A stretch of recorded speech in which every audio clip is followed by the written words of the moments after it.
약할 그때에 곧 강함이라.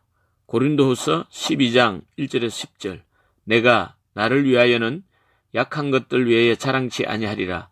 여러 계시를 받은 것이 지극히 크므로 너무 자고하지 않게 하시려고 내 육체의 가시 곧 사탄의 사자를 주셨으니 도리어 크게 기뻐함으로 나의 여러 약한 것들에 대하여 자랑하리니 그러므로 내가 그리스도를 위하여 약한 것들과 능욕과 궁핍과 핍박과 곤란을 기뻐하노니 이는 내가 약할 그때에 곧 강함이니라. 오늘날은 제4차 산업혁명 시대입니다. 인공지능 AI 시대. 구글 딥마인드 CEO 데미스 하사비스는 딥러닝을 개발했습니다. 사람의 판단 능력을 모방해가지고 기계가 학습하는 거죠. 학습을 통해 가지고 생각하는 컴퓨터라는 것입니다. 인간 두뇌의 정보 처리 과정을 인공지능에 적용한 기술입니다. 바둑, 알파고, 딥드림의 그 추상화, 클리타는 음계를 조합해가지고 작곡하는 그런 창작 활동을 하죠. 이 인공지능 AI는 인간 영역에 침투해가지고 앞으로 AI와 사랑에 빠지거나 또 서로 갈등하거나 AI 지시를 받는 그런 시대가 올 수 있다는 전망입니다. 할렐루야. 우리 성도님들은 이 무한경쟁 시대에 능력 있고 강력한 자가 되어서 대적을 이기고 승리하며 하나님께 영광 돌린 자 되어야 할 줄 믿습니다. 우리 인간에게는 체력, 지력, 정신력, 심력이죠. 대인관계력, 영력, 성령의 충만한 능력이 필요한 줄로 믿습니다. 삼층구조의 영적 세계에도 차원이 다 다르죠. 능력 차원, 누가 강한가, 또 지혜 차원, 무엇이 옳은가, 사랑 차원, 신적인 영역인데 누가 대속적인 사랑을 행하는가, 그런 차원이 있습니다. 인간의 실상은 어떠합니까? 본래 하나님께서 우리 인간을 하나님의 형상 하나님 모양대로 창조하시고 에덴 동산 두사 만물을 다스리며 또 지키게 하셨습니다. 하나님께서는 아담을 사랑하사 또 동산 각종 나무의 실과는 네가 마음대로 먹을 수 있지만은 선악을 알게 하는 나무의 열매는 먹지 말라. 네가 먹는 날에는 정령 죽으리라. 너는 하나님의 통치를 받는 존재다라는 것입니다. 그러나 우리 인간이 어쨌습니까? 범죄했습니다. 하나님의 명령을 거역하고 하나님을 떠나버린 인간이 됐습니다. 로마서 1장 28절에서 32절 말씀대로 저희가 우리 인간이 마음에 하나님 두기를 싫어했습니다. 그래서 하나님께서 그들을 그 상실한 마음대로 내어버려 두어버렸다 했습니다.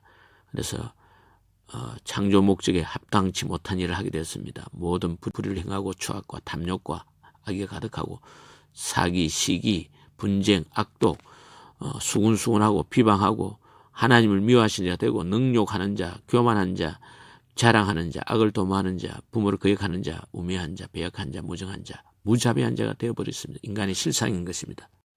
그래서 우리 인간은 불행한 인간, 연약한 인간이 되어버렸습니다. 타락하여 범죄하고 죄 짓는 인생이 불행한 인생이죠. 왜 그렇습니까? 로마서 6장 23절에 죄의 삭은 사망이다 그랬습니다. 사망이 오기 때문에 불행하죠.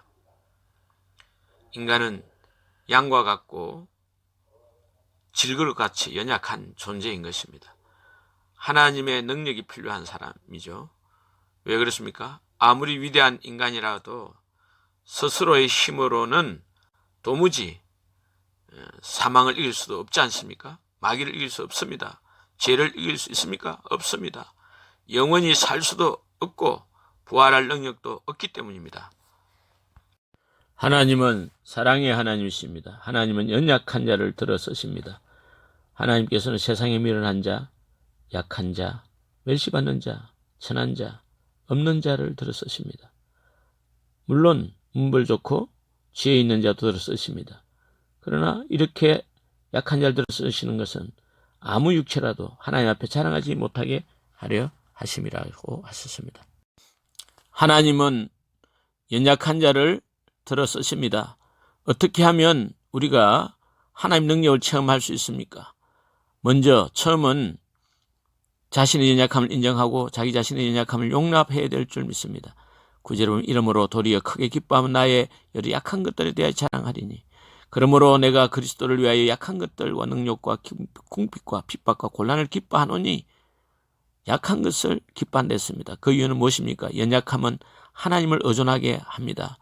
또 그만을 막아주니까 그렇죠. 여러 계시를 받은 것이 지극히 크므로 너무 좌고하지 않게 하시려고. 두 번째는 예수님의 왕 되심을 인정해야 됩니다. 구세주되고 주인되고 왕 되심을 인정해야 됩니다. 베드로처럼 주는 그리스도시요 살아계신 하나님 아들. 바울은 천지와 바다와 그 가운데 만유를 주시고 살아계신 하나님. 다윗도 여호와는 나의 목자시니 했습니다. 인정해야 돼요. 예수님이 왕 되심을 인정해야 될 줄 믿습니다. 어떻게 하나님 능력을 체험한다고요? 나의 약점을 부끄러워하지 말고 자랑스럽게 여기라는 것입니다. 바울처럼 나를 위하여는 약한 것들 외에 자랑치 아니하리라. 삼청천 경험해도 그보다도 약한 것을 자랑했습니다. 무엇보다도 강하게 하시는 하나님의 능력을 바라봐야 되십니다. 하나님을 바라봐야 됩니다. 약한 자로 강하게 하시는 전능자 하나님, 부활의 주님만 바라보시기를 바랍니다. 주님을 바라본다는 의미는 무엇이냐 하면은 마치 공자나 소크라테스의 가르침을 받아서 내가 그대로 본받으려고 노력하는 것 같이 주님을 본받는 삶이 아닌 것입니다. 그런 것이 아니라 내 안에 들어와 계신 주님의 생명, 성령님을 의지하고 성령님이 나를 점령하고 지배하고 통치하고 다스리도록 주님께 맡기는 것이죠. 골로새 3장 4절 우리 생명이신 그리스도, 고린도서 12장 10절 내가 약할 그때 강함이라 나를 죽이고 주님만이 나를 통치하도록, 또 고린도 10장 4, 5절 나의 모든 생각을 사로잡아 그리스도께 복종시키는 것. 또 그렇게 했을 때 성령의 생수가 우리 배에서 강물처럼 흘러 넘치게 될 줄 믿습니다. 하나님의 능력을 체험한 사람들 보면 많겠지만은 이 남강 이승훈 씨, 남강 이승훈 선생은 일제시대 오산학교 설립하고 독립운동가로서 민족의 선구자였습니다. 어릴 때 부모를 여의고 머슴 생활을 했습니다. 주인의 요강을 깨끗이 닦아서 교장이 된 사람입니다. 유기장사꾼이 되고 평양의 가장 큰 부자가 됐습니다. 어떻게 그랬느냐? 마음에서 자유를 누리고 하나님의 능력을 체험하게 된 것은 오직 하나님의 말씀 때문이라는 것입니다. 요한복음 1장 12절 말씀대로 믿는 자, 곧 영접하는 자, 그 이름을 믿는 자들에게는 하나님 자녀가 되는 권세를 주시니 하나님 자녀라는 확신 가운데 살았기 때문이시죠. 또 하나님의 능력을 체험한 사람 벤자민 프랭클린, 정치가, 외교가, 과학자, 미국 건국의 아버지, 무결점에 완전한 덕을 갖춘 청교도, 미국 사회의 미래상을 제시한 인물, 이런 말을 했습니다. 오늘 할 수 있는 일을 내일로 미루지 말라. 사랑받고 싶으면 사랑하라. 그리고 사랑스럽게 행동하라. 오늘 하루의 가치는 내일보다 2배의 가치가 있다. 인생을 해고할 때 이런 말을 했습니다. 내 인생이지만 내 마음대로 되지 않았다. 모든 것을 하나님이 주관하신다는 것을 깨달았다. 오직 하나님 말씀을 믿고 순종했을 때만이 행복했었다. 능력을 체험했다는 것입니다. 바울도 자신이 질그릇이라 했고 또 주님께 온전히 복종하기 위해서 모든 생각을 사로잡아 그리스도께 복종시키게 됐습니다. 우리 생명이신 그리스도, 내게 사는 것은 그리스도니 했습니다. 예수님께서도 요한복음에서 보면 특별히 내가 아무것도 스스로 할 수 없다 하시면 내 교훈은 내 것이 아니라 나를 보내신 것이다. 내가 스스로 아무것도 하지 아니하고 오직 아버지께서 가르치신 대로 이런 것을 말하는 줄 알리라. 나를 보낸 자는 나를 보내신 이를 보는 것이니라. 너희의 듣는 말은 내 말이 아니요 나를 보내신 아버지의 말씀이니라. 그렇게 말씀하셨습니다. 성도님 여러분들도 우리 연약함은 전능자 하나님을 전적으로 의지할 수 있는 절호의 기회인 줄 알고 부활의 주님을 자꾸 의지해야 될 줄 믿습니다. 부활의 주님이 연약한 나를 통해서 은혜와 능력을 베푸시도록 우리가 전심으로 주님을 의지해야 될 줄 믿습니다. 약한 자와 늘 함께 하시고 능력을 베풀어서 승리케 하시는 하나님을 찬양합니다. 아멘.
시